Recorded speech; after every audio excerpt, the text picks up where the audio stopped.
Ulang-ulang seperti huruf O gini, mutar terus.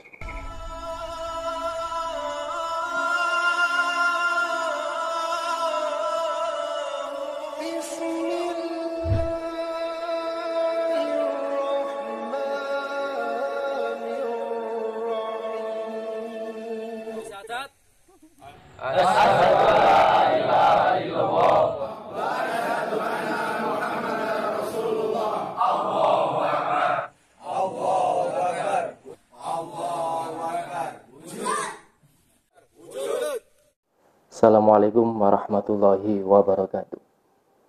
Bismillah, alhamdulillah, saudaraku semuanya, santri Jari Syahadat maupun penggemar channel YouTube Jari Syahadat. Semoga pertemuan kita kali ini meningkatkan stamina, power, energi, zikir di dalam diri kita, sehingga bisa melejitkan prestasi yang ada di dalam diri kita, sehingga bisa dinyatakan atau diwujudkan secara lahiriah maupun batiniah. Dan jadikan hari-hari kita selalu berzikir dan berselawat kepada baginda Rasulullah SAW. Baik sedulurku sebatin, tadi ada santri saudaranya yang lagi sesak nafas. Beliau ada di perjalanan rest area. Dan di sini saya akan mengkaji tentang rahasia-rahasia ilmu nafas. Nafas adalah syariat. Syariat itu adalah yang wujud nyata, bisa dipegang atau bisa dirasakan.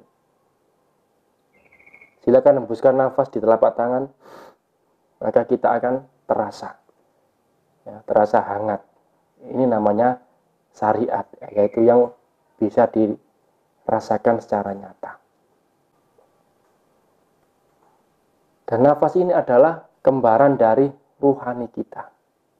Ruhani itu hakikatnya dan nafas adalah syariatnya. Hakikat ruh itu ibarat sebuah kapal dan ombak adalah nafasnya.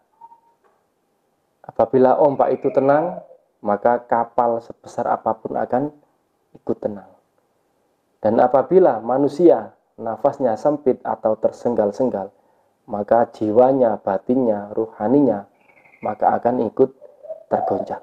Makanya ketika manusia terdengar suatu berita yang buruk pada dirinya, maka otomatis nafasnya akan menyempit, pembuluh darahnya juga akan melemah, saraf-sarafnya juga akan pudar atau melemah, dan akhirnya terjadilah suatu pingsan. Padahal secara nyata di dalam kehidupan kita sehari-hari, tanpa kita sadari bahwasanya banyak nafas-nafas yang kita hirup ini tidak mengandung sebuah energi apapun. Karena hakikatnya nafas ini dijaga oleh malaikat-malaikat Allah yang memasukkan dan mengeluarkannya. Dan apabila nafas kita selalu diisi dengan zikir, maka malaikat yang menghantarkan ke dalam diri kita, dia akan bertetap atau tinggal di nafas itu, yaitu menjaga keluar masuknya nafas, sehingga silih berganti antara malaikat satu dengan malaikat yang lainnya. Tetapi apabila nafas kita tidak dibarengi zikir, maka malaikat hanya bertugas mengantarkan saja, tidak menjaganya. Terus apa yang kita petik dari saudara santri tadi? Yang kita petik adalah pembelajaran. Setiap ada kejadian di dalam kehidupan kita, maka kita jadikan sebuah pembelajaran hidup. Kali ini saya akan mengajarkan cara supaya kita bernafas lega. Jadi yang dilakukan saat kita sesak nafas, ya, ini secara fisik saya biasanya minum kopi pahit. Ya. Terus kok ada yang bilang saya gak minum kopi, takut kembung, takut mual. Maka rahasianya adalah saat bikin kopi, pengaduknya atau sendoknya yang buat mengaduk itu jangan diangkat. Dalam artian jangan diambil. Taruh saja di dalam gelas itu. Karena hakikatnya saat kita memutar air kopi itu, seperti putaran tawaf, mutar ke kiri, itu hakikatnya menjadi intan kopi atau mutiara di dalam tengah-tengahnya pusaran itu. Jadi silakan diminum posisi lagi hangat-hangatnya atau setengah panas. Dan yang kedua, duduk santai atau kaki kita selonjoran. Sampai tarik nafas yang panjang tanpa ditahan, yaitu sepanjang-panjangnya, sekempes-kempesnya perut kita. Ingat, jangan sedikit pun menahan nafas. Tapi tarik panjang, hembuskan. Hembuskan sehabis-habisnya nafas, setelah itu tarik lagi. Berulang-ulang, seperti huruf O gini, mutar terus. Ini bagi yang non-muslim. Kalau yang muslim, kita memakai cara yang ketiga, yaitu diisi dengan dzikir. Dzikirnya terserah, apa yang bergerak di dalam kolbu sampean, silakan. Boleh sholawat, boleh istighfar, boleh asmaul husna. Itu lakukan setiap hari. Cukup 1 menit, 2 menit, cukup 1 hari. Terus lakukan seperti itu. Maka rohani kita akan hidup dan bangkit. Fisik kita juga kuat. Mental kita juga kuat.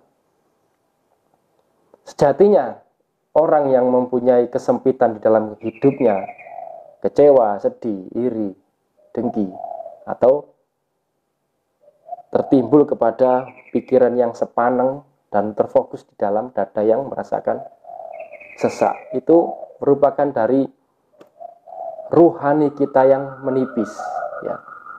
Manusia kalau sudah bisa memperbesar wadah batinnya atau ruhaninya, maka ruhani ini akan besar. Menghimpun energi nafas ini besar. Maka jasad kita akan meminjam nafas ke rohani kita. Semakin kita minjam banyak, maka ruhani kita ini tidak akan kekurangan. Karena apa? Hari-hari kita itu menghimpun ruhani kita ini untuk memperbesar wadah nafas. Sehingga secara fisik nafas kita ini lega terus. Jadi kuncinya berspiritual adalah untuk membentuk mental, membentuk jiwa, dan menghidupkan hati kita sehingga memperbesar wadah ruhani kita. Mungkin cukup sekian, saudaraku.